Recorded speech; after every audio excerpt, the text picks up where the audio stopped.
Teman-teman, kita sekarang ada di Jeneponto dan ini adalah air terjun Bosolo. Jadi Bosolo ini adalah juga dikenal dengan air terjun Tiga Bidadari ya. Oh, tapi singkatnya kalau mau mendengar cerita panjangnya dan pendeknya datang ke Bosolo dan ini adalah lembah hijau Rumbia. Ini ada di Kecamatan Rumbia. Ke Bosolo dan ini adalah lembah hijau Rumbia. Ini ada di Kecamatan Rumbia. Dan kita berharap destinasi yang indah ini bisa membangkitkan ekonomi. Assalamualaikum warahmatullahi wabarakatuh. Salam sejahtera bagi kita semua. Salam, Om Swastiastu, Namo Buddhaya, salam kebajikan. Apa kabar teman-teman? Kita ketemu lagi. Ini masih berhubungan dengan dunia pariwisata di Kabupaten Jeneponto. Ini video part 2 yang beberapa minggu lalu saya rilis. Itu menjelaskan bahwa air terjun Bosolo dan lembah hijau Rumbia itu beda tempat. Jadi kali ini video kedua. Pertama-tama saya ingin mengucapkan terima kasih yang sebesar-besarnya kepada Bapak Sandiaga Uno sebagai Menteri Parekraf di Indonesia. Karena pada tahun lalu sudah menyempatkan waktu berkunjung ke Kecamatan Rumbia, Kabupaten Jeneponto. Terima kasih sekali lagi. Walaupun di acara tersebut berita yang beredar itu membawa dampak yang sangat fatal untuk pariwisata di Kecamatan Rumbia, Kabupaten Jeneponto. Banyak wisatawan yang salah arah setelah melihat video tersebut. Tapi secara pribadi saya tidak menyalahkan Pak Sandi karena Pak Sandi ini bukan orang Jeneponto, jadi pastilah kurang paham alamat-alamat yang ada di kabupaten ini. Saya pikir Pak Sandi ini mendapat bisikan-bisikan orang-orang sekitar, orang-orang yang tidak bertanggung jawab, sehingga Pak Sandi pada waktu itu mempromosikan tempat tidak pada tempatnya. Semangat buat Pak Sandi, sukses terus dalam karir. Buat saudara-saudara sekalian yang nonton video ini, jangan di skip, tonton sampai habis, biar tidak gagal paham apa tujuan utama video ini saya buat. Pertama, saya meminta jawaban dengan pihak-pihak yang terkait dalam dunia pariwisata, dalam hal ini yang rasional, yang sehat. Terus yang kedua, jangan sampai terulang kembali hal-hal semacam ini, karena ini sangat meresahkan. Jadi kejadiannya seperti ini. Ini berawal dari acara Rumbia Trail Run yang dilaksanakan di Rumbia yang dinaungi oleh Dinas Pariwisata Kabupaten Jeneponto. Itu dilaksanakan bulan 10. Beberapa pekan kemudian ada wisatawan dari Makassar. Mereka liburan keluarga. Jadi pada waktu itu saya sempat ketemu sama mereka. Ada satu orang bertanya, "Pak, beberapa minggu lalu saya mau ikut Rumbia Trail Run. Cuman saya batal karena saya takut tidak mendapat tempat istirahat, tidak kebagian," katanya. Saya menelpon nomor telepon lembah hijau yang ada di aplikasi Rumbia Trail Run yang sudah panitia buat. Jadi di situ katanya semua list-list penginapan yang ada di Kabupaten Jeneponto ada semua di situ. Dan dia lihat lokasi terdekat penginapan yang menyediakan fasilitas untuk nginap terdekat di lokasi acara itu di Rumbia, di lembah hijau Rumbia. Nah, disitulah dia menelpon katanya. Saya nelpon, kok nomornya ndak aktif-aktif. Oke. Setelah beberapa waktu rombongan ini balik, sudah pulang. Saya berpikir nomornya nggak aktif. Saya penasaran juga sih, nalar saya langsung jalan. Akhirnya saya tanya anak-anak yang pegang nomor admin itu. Saya tanya, nomornya pernah mati tidak? Dia bilang tidak. Apa HP-nya pernah bermasalah? Tidak, baik-baik saja, nomornya aktif 24 jam. Oke, jadi pada waktu itu saya bingung juga. penasaran, ada rasa penasaran, kenapa sih nomornya tidak aktif. Jadi terjawab sudah kejadian itu. Saya heran juga kok kenapa acara besar dilaksanakan di desa tetangga, cuman satu rombongan yang tembus nginap di sini. Itu pun rombongan yang tembus saya kenal sama istrinya. Seperti itu. Kok bisa ya acara besar tempat ini tidak ada pengunjung yang nginap? Saya mulai gali informasi. Oke, kita cari. Apa masalahnya? Jadi seperti ini saudara-saudara sekalian acaranya. Masalahnya ya. Kita buka.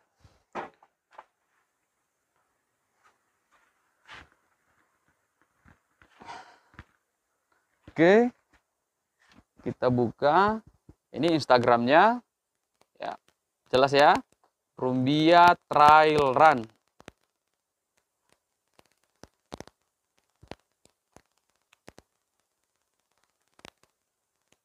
Oke, ini dia nih. Oke, saya dapat di sini. Oke, ini ada di nomor urut 8, Villa LHR.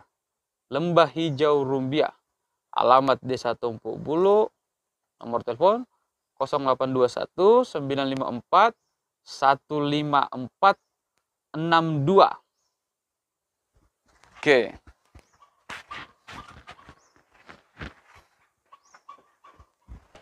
Jadi nomor ini setelah saya dapat, coba saya telepon. Ini nomor siapa? Jadi coba kita telepon, ternyata nomornya nomor mati. Itu bukan nomor kita. Jadi wah, saya ambil kesimpulan, wah parah ini. Ini kenapa belum sampai 1 tahun ini Bapak Sandiaga Uno setelah berkunjung ke Rumbia sudah memperkenalkan tempat yang tidak pada tempatnya. Belum sampai 1 tahun ada lagi kejadian seperti ini. Ah, tidak bisa. Saya tidak bisa biarkan ini hal-hal seperti ini terjadi terus menerus. Sampai kapan kabupaten ini akan seperti ini? Jadi yang lalu-lalu itu saya tidak ada masalah sih sebenarnya. Saya acukan saja. Ya, saya pikir ya mungkin kualitas pemerintahan kita di Jeneponto ya seperti ini. Jadi terima saja. Tapi setelah kejadian di Rumbia Trail Run ini, wah tidak bisa. Saya ambil keputusan saya harus angkat bicara. Kenapa saya harus angkat bicara? 18 tahun saya perjuangkan ini tempat wisata. 18 tahun saya membangun dari nol. Sehingga jadi seperti ini, Rumbia ini dikenal di mana-mana. Jadi saya melihat ini di iklan ini, di situ ada logo G20, ada logo Kementerian Pariwisata, Provinsi dan sebagainya. Itu semua itu logo-logo resmi. Itu G20 bukan acara main-main loh, itu acara Asia yang baru-baru dilaksanakan di Bali.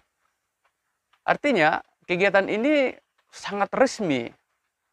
Tapi kenyataan di lapangan ini kegiatan dibuat asal-asalan, asal jadi.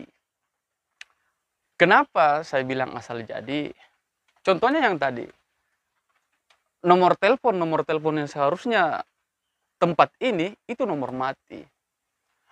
Dan jika benar ini kegiatan dikemas secara untuk memajukan betul-betul dunia pariwisata di kabupaten, pertama akan ada orang yang turun, tim yang turun ke Lembah Hijau. Pak, ada penginapan ya yang ready? Kebetulan kita ada kegiatan nih di desa tetangga.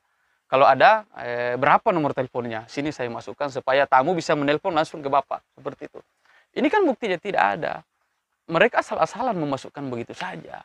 Jadi omong kosong gitu kalau untuk memajukan dunia pariwisata di sini. Kenapa tersistematis seperti ini? Belum cukup 1 tahun muncul lagi masalah baru. Ini yang ada jejak digitalnya. Jadi yang tidak ada jejak digital, siapa yang jamin? Bisa jadi mereka-mereka kalau bertemu di jalan ada yang bertanya, Lembah Hijau itu di mana? Bisa jadi kan Anda semua ini menjawab, tidak usah ke sana. Lokasinya sudah tutup atau dan sebagainya, lokasinya jauh atau jelek dan sebagainya. Itu yang tidak ada jejak digital. Ini dua ini yang ada jejak digital yang saya dapat. Jadi boleh tolong beri saya jawaban yang rasional. Ada apa? Apa masalahnya? Karena saya bingung. Saya ini jalan normal-normal saja. Saya tidak pernah menyusahkan pemerintah. Saya tidak pernah meminta bantuan selama ini. Saya jelaskan ya, Lembah Hijau itu untuk apa saya dirikan.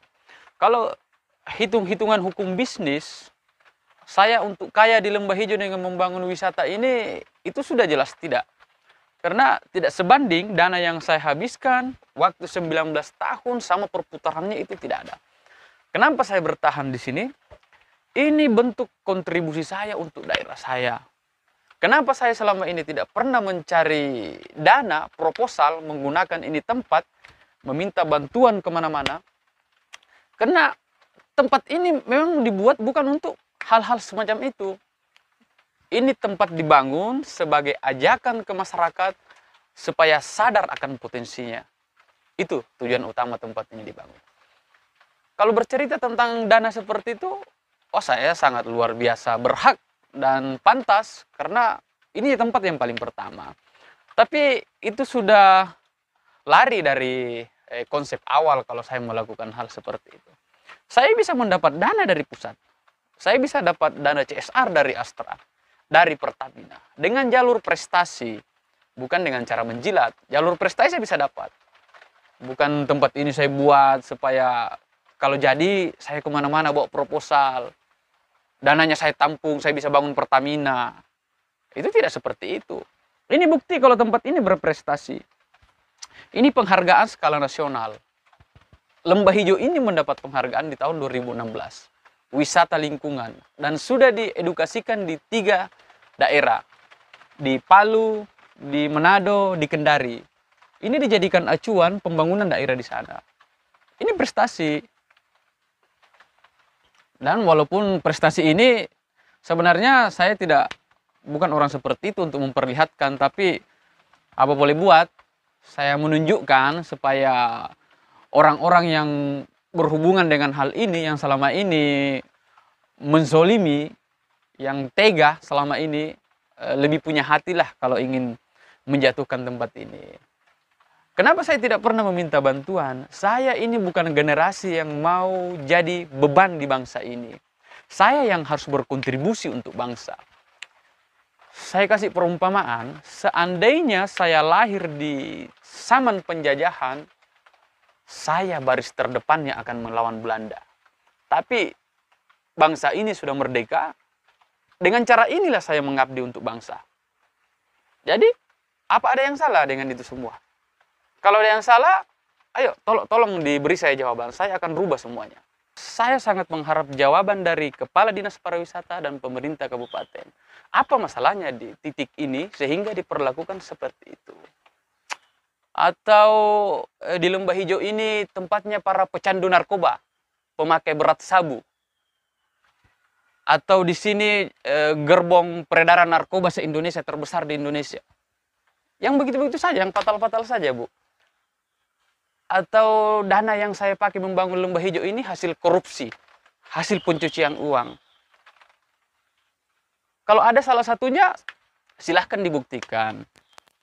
Hari ini dibuktikan, disahkan dengan hukum yang berlaku di Indonesia, besok dengan tangan saya sendiri saya akan ratakan tanah ini tempat.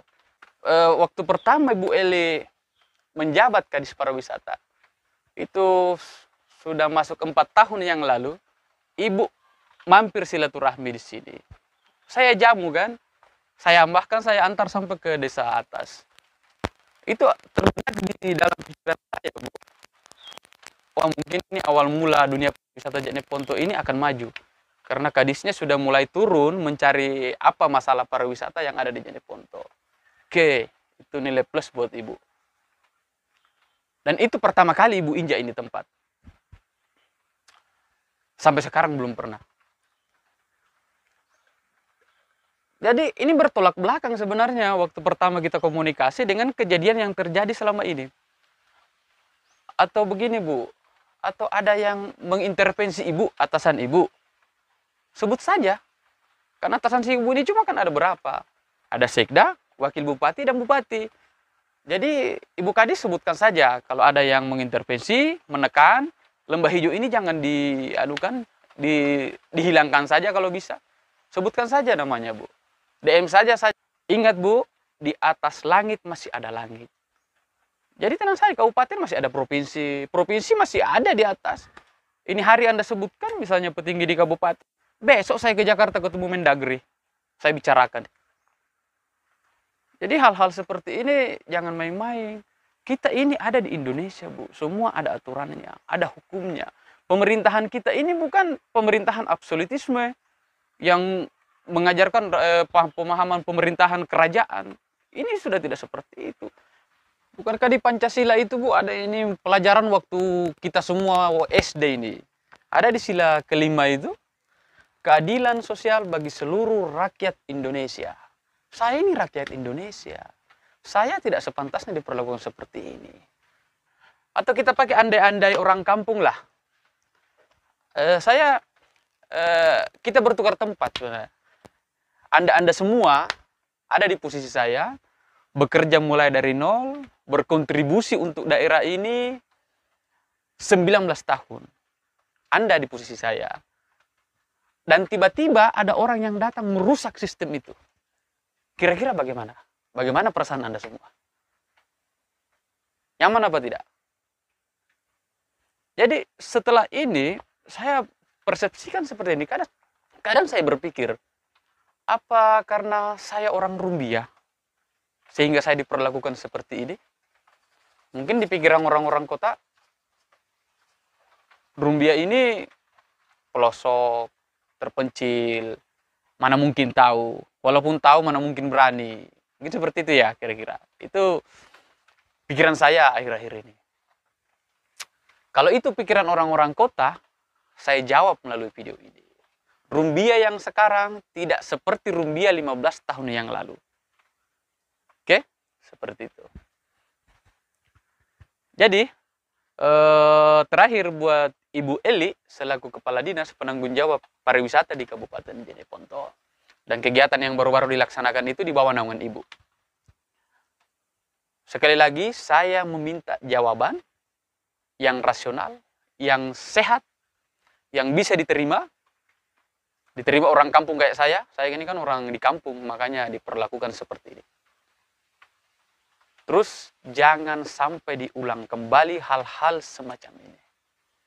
Oke, Bu Eli. Sukses, Bu, buat Bu Eli.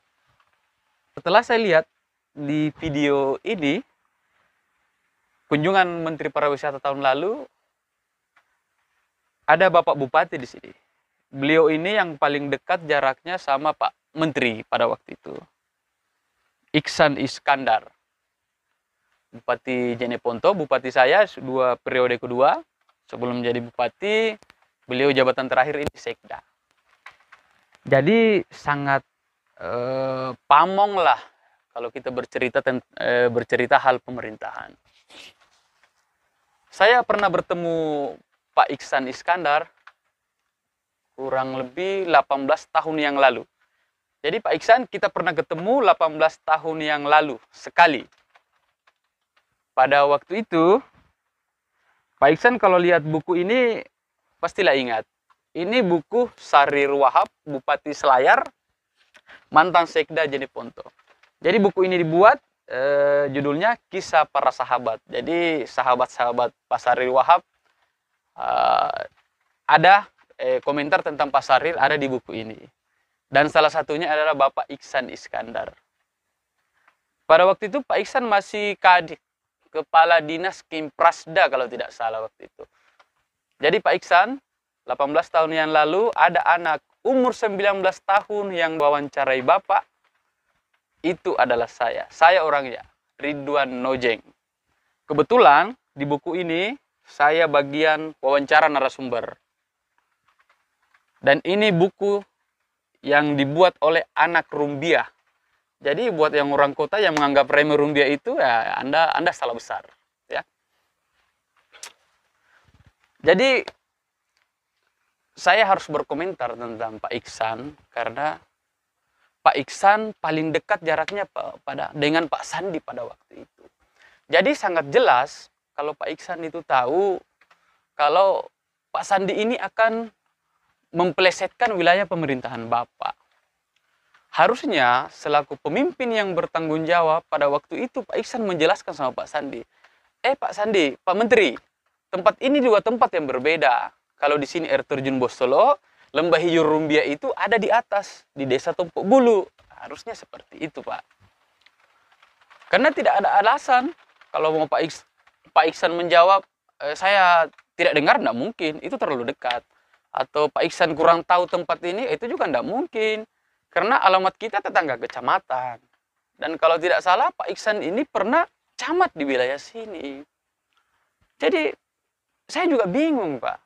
Selaku warga Bapak, masyarakat Bapak, rakyat Bapak yang ada di Rumbia, bingung, kok bisa seperti ini? Yang seharusnya saya dibela, dilindungi, mendapatkan rasa keadilan oleh seorang bupati, tapi perlakuannya beda. Saya tidak mendapatkan itu di sini.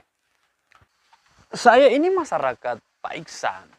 Saya ini bukan imigran gelap yang terdampar di Rumbia, terus bisa seenaknya diperlakukan begitu saja. Saya berkontribusi untuk Rumbia, saya berkontribusi untuk kabupaten ini, saya berkontribusi untuk bangsa ini. Saya bayar pajak di sini. Jadi tidak sepantasnya saya mendapat perlakuan seperti ini. Saya berhak mendapatkan keadilan di negeri ini. Jadi Pak Iksan, saya sangat meminta jawaban yang sehat juga dari Bapak. Masalahnya di mana? Kasih saya jawaban. Sebagai masyarakat biasa, saya sangat membutuhkan jawaban karena saya ini bukan tipe manusia yang bodoh tapi merasa pintar. Saya ini orangnya yang welcome tentang ilmu. Kalau memang ada yang keliru, disampaikan, silakan diluruskan. Pada saat itu juga, saya langsung rubah. Ya, terima kasih buat Pak Iksan. Saya tunggu jawabannya. Sukses terus buat Pak Iksan. Jadi ada pesan sedikit juga untuk Bapak Presiden Republik Indonesia, Bapak Joko Widodo. Ada pesan nih dari anak bangsa di pelosok Kabupaten Jeneponto yang perlu digarisbawahi. Kejadian di Jeneponto ini bisa menjadi bahan pertimbangan pengambilan kebijakan di tahun 2023 untuk skala nasional. Bahwa anggaran yang besar dari pusat itu belum tentu memberi dampak yang besar jika penggunaan di bawah tidak sesuai dengan asas manfaat. Terima kasih untuk Bapak Jokowi. Ini saya lihat di jalan sudah ramai baliho para calon bupati tahun 2024. Ini putra-putra daerah terbaik daerah ini sudah mulai mensosialisasikan diri untuk menjadi kandidat bupati. Satu pesan saya buat para putra daerah yang akan ikut berkompetisi, tolong setelah menang, yang namanya kompetisi ada pemenang, ada yang kalah. Yang menang merangkul yang kalah membantu mensupport yang menang supaya, karena tujuan kita ini sama, membuat daerah ini lebih maju.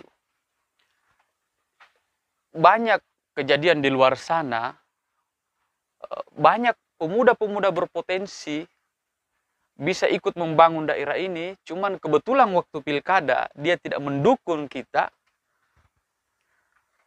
terus dibelenggu dengan sistem ketidakdewasaan berdemokrasi, akhirnya orang tersebut itu diam, nonton saja, padahal dia punya link ke pusat, entah di jalur partai, entah jalur kekeluargaan, entah memang murni seorang pengusaha, dia bisa mendatangkan sesuatu dari pusat untuk membangun daerahnya.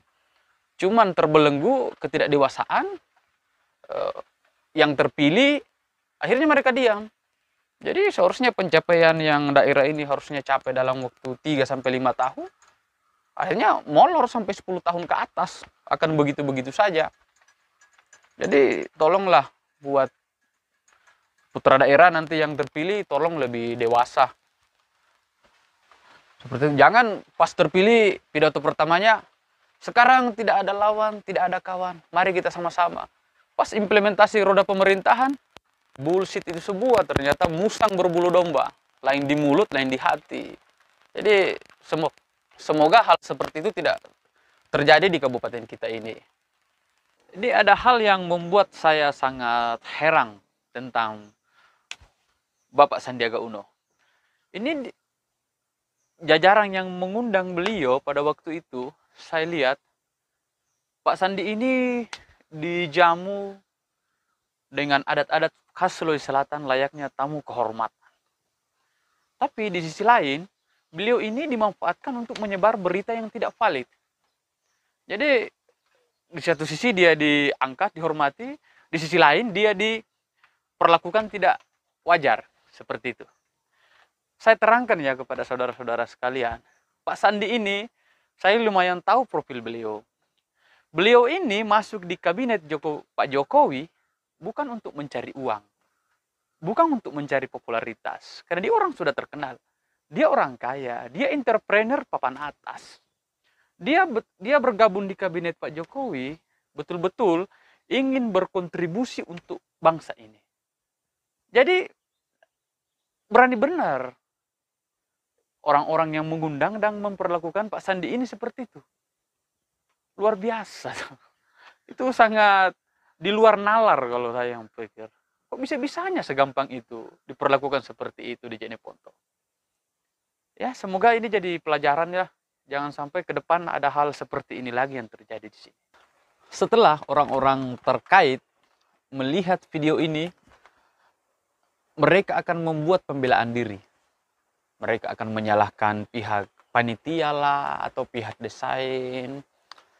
Tidak, itu tidak seperti itu. Memang kegiatan ini dibuat asal-asalan.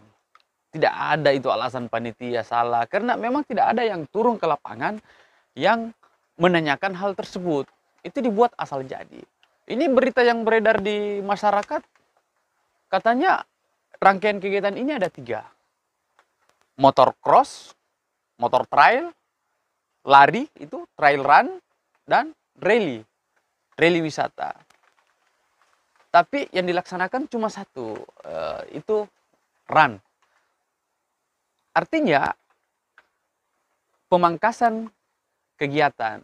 Berarti kalau kegiatan dipangkas, berarti kegiatan yang satunya ini lebih safety lagi dong berarti. Karena acara yang lainnya dikurangin, kita fokus ke acara yang satu. Kita buat 1 titik saja. Berarti acara yang besar-besaran seperti itu. Tapi kenyataan yang terjadi tidak seperti itu. Yang seharusnya benar-benar safety, dikemas, betul-betul tujuannya untuk mengangkat dunia pariwisata, mengangkat ekonomi kreatif. Tapi ternyata dibuat asal-asalan. Jadi ada apa sebenarnya? Itu yang sangat mengganjal di pikiran. Dan masalah asal pasang nomor telepon, yang nomor mati itu, cuman ada 2 tipe manusia yang akan membenarkan itu, Bu Kadis. Pertama, para penjilat yang tidak bisa hidup, walaupun itu salah mereka akan mensupport. Terus kedua, orang yang diragukan tingkat kewarasannya. Orang-orang yang stres, yang otaknya sudah tidak beres itu, yang bisa membenarkan hal ini. Di akhir video ini, ada kata-kata bijak yang sangat keren untuk kita jadikan pedoman. Kalimatnya seperti ini. Pada saat naik daun, jangan lupa diri. Ada masanya musim gugur akan tiba, daun akan berjatuhan ke tanah, kembali menjadi sampah. Oke, sekian dan terima kasih. Semoga video ini bermanfaat. Assalamualaikum warahmatullahi wabarakatuh.